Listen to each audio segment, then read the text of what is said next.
Hello students, कैसे हो आप सब। मेरा नाम है दीपक और आप देख रहे हो हमारा छोटा सा चैनल साइंटिया फिजिका। तो आज हम करने वाले हैं रिलेटिव वेलोसिटी का कॉन्सेप्ट। ठीक है, पहले मैं कॉन्सेप्ट पढ़ाऊं तो उससे पहले हम कुछ फिजिकल एग्जांपल्स डिस्कस कर लेते हैं जो बहुत ही इंटरेस्टिंग है और सबने एक्सपीरियंस की हुई है।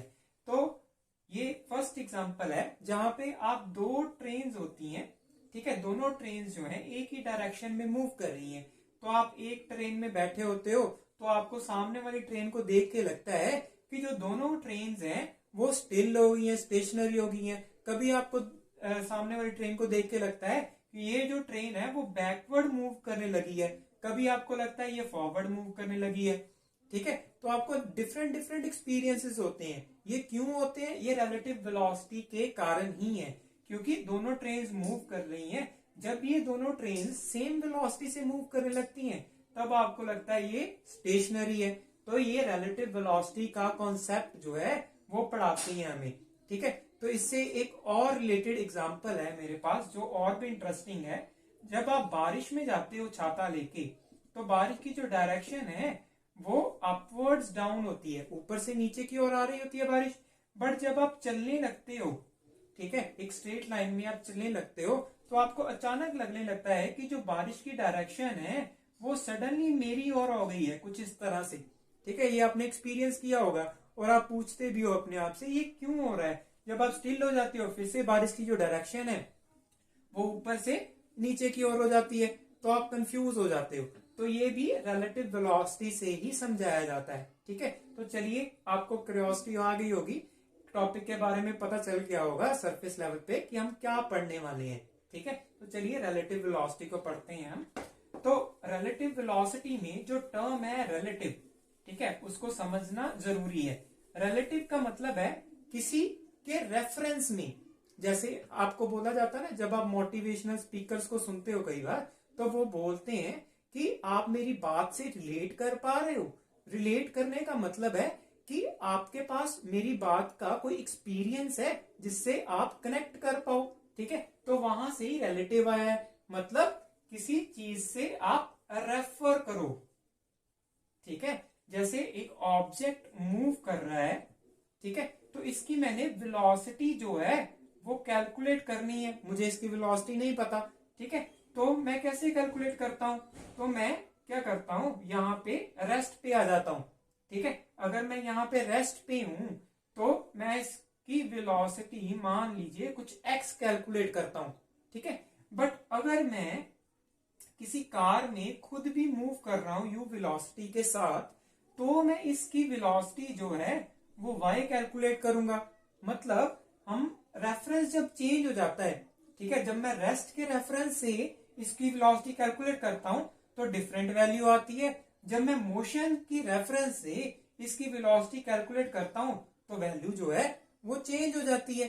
ठीक है, इसी को बोलते हैं रिलेटिव वेलोसिटी। मतलब आप किसकी रेफरेंस से जो वेलोसिटी को कैलकुलेट कर रहे हो उस हिसाब से वेलोसिटी की वैल्यू जो है वो चेंज हो जाती है। ओके, अभी तक आपने जो वेलोसिटी की वैल्यू कैलकुलेट की है, ठीक है, जो वेलोसिटी का फॉर्मूला आप पढ़ते हो that is displacement by time taken, ठीक है, यही पढ़ते हो ना। तो ये जो वेलोसिटी का फॉर्मूला हम कैलकुलेट करते हैं वो हम रेस्ट की रेफरेंस से करते हैं कि अगर एक ऑब्जेक्ट रेस्ट पे है, दूसरा मूव कर रहा है, ठीक है, तो हम इसकी रेफरेंस से देखते हैं कि ये ऑब्जेक्ट कितनी वेलोसिटी से मूव करेगा। तो मैं बताता हूं आपको हम कैसे देखते हैं। तो मान लीजिए अभी इसके पास कोई वेलोसिटी नहीं है, जीरो वेलोसिटी है। ठीक है, at time t is equals to 0 पे, ये x डिस्टेंस पे है। तो यहां पे टाइम जो है 1 सेकेंड जब हो जाता है तो इसके पास v वेलोसिटी आ जाती है। ठीक है, तो अभी जो इसका डिस्टेंस है 1 सेकेंड पे ये y हो जाता है। तो मैं बोलता हूं इसकी वेलोसिटी निकालो, ये v वेलोसिटी की वैल्यू निकालो। ठीक है, तो आप क्या करते हो, दैट इज डिस्प्लेसमेंट कवर्ड। ठीक है, तो डिस्प्लेसमेंट कितनी आप लिखते हो, y minus x, that is y minus x by time t, that is 1 second. तो यहां से आपको वेलोसिटी मिल जाती है। तो आपने क्या किया, रेस्ट के विद रिस्पेक्ट टू पता कर लिया कि ये ऑब्जेक्ट कितनी वेलोसिटी से मूव कर रहा है। बट अगर यहाँ पे जो रेस्ट पे है वो भी मूव करने लग जाए विद सम वेलोसिटी v1, तो कैसे कैलकुलेट करेंगे? तो मैं इस ऑब्जर्वेशन से, ठीक है, इसके रेफरेंस से इस ऑब्जेक्ट की वेलोसिटी कैसे कैलकुलेट करूंगा, चलिए वो देखते हैं। तो अभी देखिए सिचुएशन क्या है। अभी मेरे पास दोनों बॉक्सेस जो हैं वो मूव कर रहे हैं और एक बॉक्स में मैं खुद हूं जो ऑब्जर्व कर रहा हूं बी बॉक्स को, ठीक है। तो मैंने ए बॉक्स के विद रिस्पेक्ट टू बी की वेलोसिटी निकालनी है, ठीक है। तो मैं ए बॉक्स के अंदर हूं, तो मैंने देखना है कि अभी बी की वेलोसिटी कितनी है, बी बॉक्स कितनी वेलोसिटी से मूव कर रहा है, ठीक है। अभी मैं यहाँ पर रेस्ट पे नहीं हूं, ठीक है। तो ये आप समझिए कि यहाँ पे मैं अभी रेस्ट पे नहीं हूं, तो मैं जो अपना पिछले वाला वेलोसिटी वाला फॉर्मूला है वो डायरेक्टली अप्लाई नहीं कर सकता, ठीक है। तो यहाँ पे कैसे करेंगे? तो यहाँ पे क्या करेंगे हम कि ए को रेस्ट पे लेके आएंगे। क्यों रेस्ट पे लेके आएंगे? क्योंकि मुझे पता है रेस्ट से कैसे वेलोसिटीज निकालते हैं, ठीक है। तो मैं ए को रेस्ट पे लेके आऊंगा, ओके। तो मैं ए को रेस्ट पे लेके आने के लिए क्या करूंगा? मैं करूंगा कि जितनी वेलोसिटी से ये मूव कर रहा है उतनी वेलोसिटी इसको बैक एंड पे दे दूंगा, ठीक है। तो ये स्टॉप हो जाएगा। मान लेते हैं ये वी ए वेलोसिटी से मूव कर रहा है और ये वी बी वेलोसिटी से मूव कर रहा है, ठीक है। तो मैं इसे नेगेटिव वी ए वेलोसिटी अगर दे दूं, ठीक है, तो ये जो ए बॉक्स है वो स्टेशनरी हो जाएगा, ठीक है। तो अगर मैंने ए को दिया है तो बी को भी नेगेटिव ए देना पड़ेगा, ठीक है। पूरे सिस्टम को देना पड़ेगा ना, क्योंकि ये एक सिस्टम है जिसमें मैं बी की वेलोसिटी कैलकुलेट कर रहा हूं। तो अगर मैं ए को रेस्ट पे लेके आ रहा हूं, अगर इस पे कोई ऑपरेशन अप्लाई कर रहा हूं तो बी पे भी अप्लाई करना पड़ेगा। ये जस्ट आपकी मैथमेटिकल इक्वेशन जैसे है, x is equals to y. अगर आप x में 2 प्लस करते हो तो आपको y में भी 2 प्लस करना पड़ेगा, ठीक है। तो सिस्टम में आप कुछ भी करते हो तो वो हर एक के पास जाता है, ठीक है। तो यहाँ पे मैंने माइनस वी ए वेलोसिटी दी ए को, तो ये रेस्ट पे आ जाएगा और बी को भी माइनस वी ए वेलोसिटी दे दूंगा। तो अभी क्या हुआ? अभी सिचुएशन देखिए, अभी ए जो है वो क्या हो गया? रेस्ट पे आ गया, ठीक है। और जो बी है वो कितनी वेलोसिटी से मूव करने लगा? That is V B minus V A, ठीक है। तो मुझे पता चल गया कि मैं जो देख रहा हूं बी की वेलोसिटी वो कितनी है, that is V B minus V A, ठीक है। तो यहां से मुझे पता चला कि रिलेटिव वेलोसिटी मेरे विद रिस्पेक्ट टू कितनी है, और रेस्ट के with respect to V B है, बट मेरे with respect to V B minus V A है। यहां तक पता चला, ठीक है। तो ये था लीनियर का केस। तो लीनियर के केस में हम एक और केस करते हैं। ये तो था कि दोनों जो ऑब्जेक्ट हैं वो एक ही लाइन में एक ही डायरेक्शन में मूव कर रहे हैं। अभी एक और केस ले लेते हैं जिसमें जो ब्लॉक है वो एक डायरेक्शन में मूव कर रहा है और मेरा जो ऑब्जर्वर है वो दूसरी डायरेक्शन में मूव कर रहा है, ठीक है। अभी सेम फिर से हम वही करेंगे। मैं क्या करूंगा? ए को रेस्ट पे लेके आऊंगा। तो ए को रेस्ट पे लेके आने के लिए क्या करेंगे? ए की जो वेलोसिटी है उसकी ऑपोजिट डायरेक्शन में उतनी ही वेलोसिटी अप्लाई कर दूंगा, ठीक है, दैट इज माइनस वी ए। तो यहां पे भी अप्लाई करनी पड़ेगी, तो यहां पे भी मैं माइनस वी ए अप्लाई कर दूंगा, ठीक है। तो ये जो ब्लॉक है मेरा ए जहां से मैं ऑब्जर्व कर रहा हूं वो आ गया रेस्ट पे, और ये जो ब्लॉक है मेरा बी उसकी वेलोसिटी जो है वी डैश बी वो कितनी होगी? V B minus V A, ठीक है। तो अभी आप बोलोगे तो दोनों केसेस में जो वेलोसिटी की वैल्यू है वो सेम है। मैं बोलूंगा नहीं, ये वेक्टर है, ठीक है। यहाँ पे वेक्टर है, ये वेक्टर सम है। तो अगर आपको वेक्टर सम को खोलना है तो आपको देखना पड़ेगा वीबी के with respect to V A की डायरेक्शन, ठीक है। तो यहाँ पे देखिए वी बी के with respect to V A की जो डायरेक्शन है वो ऑपोजिट है। बी इधर मूव कर रहा है और ए इधर मूव कर रहा था, ठीक है। तो ये क्या होगा? अगर मैं इसे थोड़ा खोल के मैग्नीट्यूड में लिखना चाहूं तो ये आएगा V B minus of minus V A, ठीक है। तो यहाँ पे मेरे पास क्या आएगा, VB प्लस VA।